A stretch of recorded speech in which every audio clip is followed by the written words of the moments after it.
Good morning all of you. Welcome to BPIC online classes. बच्चों, गति के chapter में आप लोगों ने पिछली कक्षा में पढ़ा था वेग और वेग के प्रकार। वेग में पढ़ा था किसी वस्तु द्वारा एकांक समयांतराल में एक निश्चित दिशा में तय की गई दूरी वेग कहलाती थी। वेग बराबर विस्थापन बटे समयांतराल पढ़ा था। और वेग सदिश राशि होती है और वेग का मात्रक मीटर प्रति सेकंड होता है, इतना पढ़ा था। और वेग के प्रकार पढ़े थे।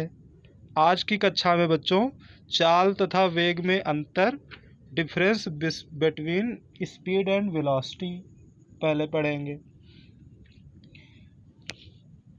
साधारणतः किसी वस्तु की गति का वर्णन करने के लिए चाल अथवा वेग किसी भी शब्द का प्रयोग कर लिया जाता है, परंतु इनमें परस्पर अंतर होता है। इस अंतर को समझ लेते हैं। नंबर 1, गतिशील वस्तु द्वारा एकांक समय में तय की गई दूरी को वस्तु की चाल कहते हैं।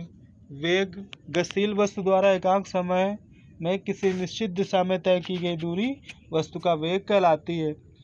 चाल अदिश राशि होती है। चाल में केवल परिमाण होता है, दिशा नहीं होती है। वेग सदिश राशि होती है। वेग में परिमाण के साथ साथ दिशा का भी ज्ञान होना आवश्यक होता है। चाल का सूत्र होता है चाल बराबर दूरी बटे समय, और वेग बराबर होता है विस्थापन बटे समय। इस तरीके से चौथा नंबर, चाल धनात्मक अथवा शून्य भी हो सकती है, और वेग दिशा के अनुसार धनात्मक, ऋणात्मक अथवा शून्य भी हो सकता है। वेग बराबर विस्थापन बटे समय होता है। क्या होता है? वेग बराबर विस्थापन बटे समय। इस तरीके से वेग में परिवर्तन की दर, वेग में परिवर्तन की दर अर्थात त्वरण पढ़ेंगे। Rate of change in velocity. Rate of change in velocity क्या होता है? एक्सीलरेशन होता है। एक्सीलरेशन, यदि किसी गतिमान वस्तु के वेग में निरंतर परिवर्तन होता है तो उसकी गति त्वरित गति कहलाती है। अर्थात एकांक समय में किसी गतिशील वस्तु के वेग में हुए परिवर्तन को त्वरण कहते हैं। किसी वस्तु के वेग में परिवर्तन की दर को उस वस्तु का त्वरण कहते हैं। इस तरीके से कह सकते हैं, वस्तु के वेग में परिवर्तन की दर को त्वरण कहते हैं।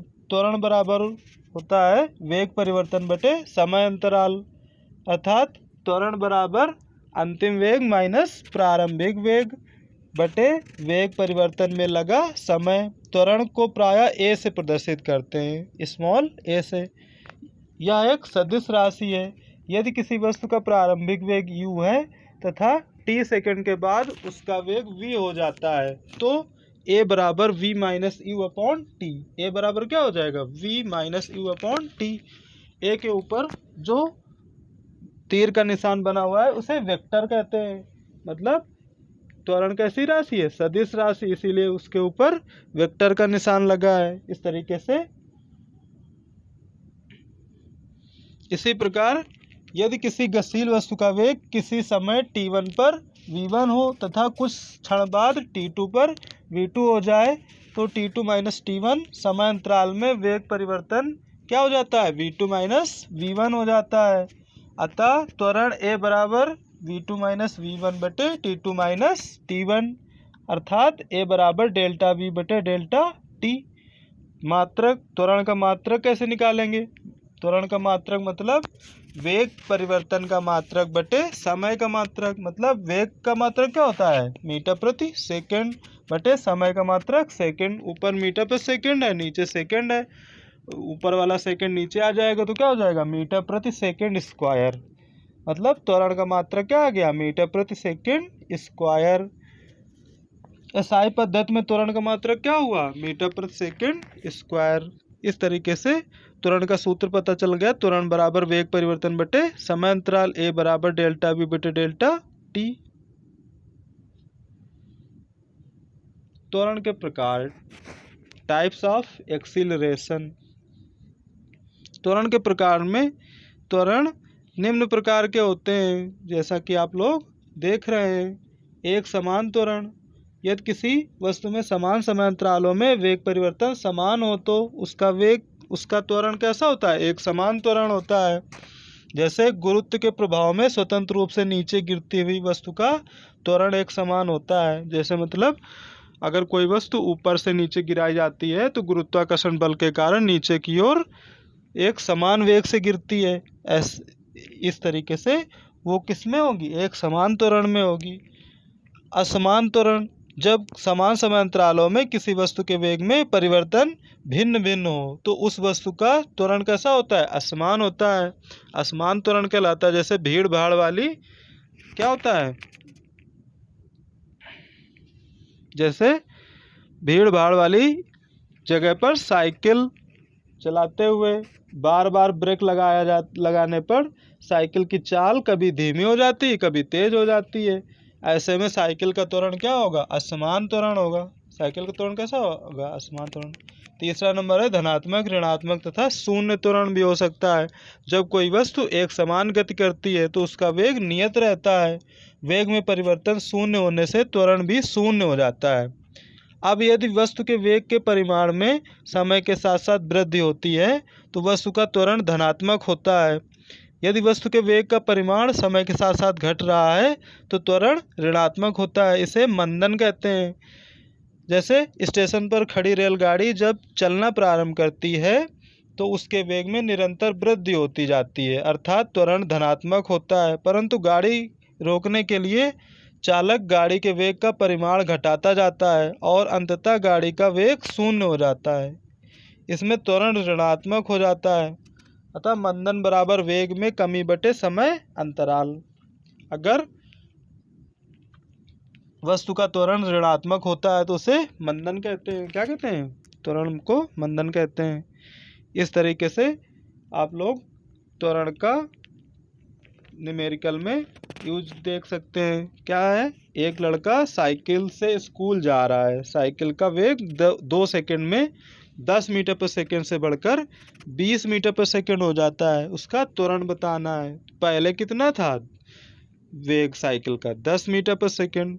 प्रारंभिक वेग को लिखेंगे u बराबर 10 मीटर प्रति सेकंड। अंतिम वेग कितना हो जाता है, 20 मीटर पर सेकंड हो जाता है। तो अंतिम वेग को लिखेंगे v से, v बराबर 20 मीटर पर सेकंड। इस तरीके से कितने सेकंड में हो जाता है, 2 सेकंड में। तो समय अंतराल t बराबर 2 सेकंड। अब त्वरण का सूत्र पता है, a बराबर अंतिम वेग माइनस प्रारंभिक वेग बटे समय अंतराल। a बराबर v माइनस u बटे t। v का मान कितना है 20 और u का मान 10। 20 माइनस 10 बटे t का मान 2। डिवाइड कर देंगे तो कितना आ जाएगा, 5 मीटर प्रति सेकंड स्क्वायर।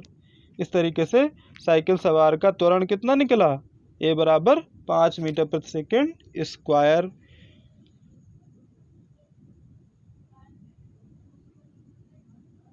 दूसरा देखते हैं। राहुल अपने साइकिल को विरामावस्था से चलाना शुरू करता है। फिर 30 सेकंड में 6 मीटर पर सेकंड का वेग प्राप्त करता है। वह इस प्रकार से ब्रेक लगाता है कि साइकिल का वेग अगले 5 सेकंड में कम होकर 4 मीटर पर सेकंड हो जाता है। दोनों स्थितियों में साइकिल के त्वरण का परिकलन कीजिए। पहली स्थिति में प्रारंभिक वेग u बराबर 0, मतलब राहुल जब चलता है तो विरामावस्था से साइकिल चलाता है। विरामावस्था का मतलब पहले वो शून्य अवस्था में था। तो प्रारंभिक वेग कितना होगा, u बराबर 0 होगा। फिर वो 30 सेकंड में t का मान 30 सेकंड कितना हो जाता है, 6 मीटर पर सेकंड वेग हो जाता है। तो v बराबर 6 मीटर पर सेकंड। अब त्वरण निकालने के लिए त्वरण का सूत्र लगाएंगे, a बराबर v minus u upon T. v का मान है 6, u का मान है 0। 6 माइनस 0 बटे 30 और 6 में 30 का भाग देंगे तो आ जाएगा 0.2 मीटर प्रति सेकेंड स्क्वायर। त्वरण कितना आ गया, 0.2 मीटर पर सेकेंड स्क्वायर। इस तरीके से दूसरी अवस्था में जब 6 मीटर पर सेकेंड का वेग प्राप्त कर चुका होगा तो उसी अवस्था से वो आगे बढ़ेगा। तो उस समय उसका प्रारंभिक वेग u बराबर 6 मीटर पर सेकेंड हो जाएगा और अंतिम वेग v बराबर 4 मीटर पर सेकेंड हो जाएगा और समय t बराबर 5 सेकेंड हो जाएगा। तो दूसरी स्थिति में ए बराबर v minus u upon t में वी का मान 4, यू का मान 6 और टी का मान 5 रखेंगे और डिवाइड करेंगे तो क्या आएगा 6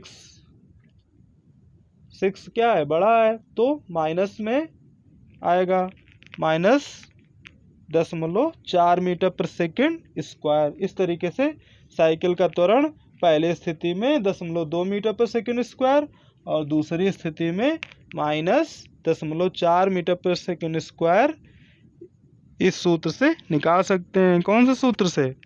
त्वरण बराबर वेग परिवर्तन बटे समय अंतराल, ए बराबर v minus u upon t से। इस तरीके से। बहुत बहुत धन्यवाद। Thanks for watching.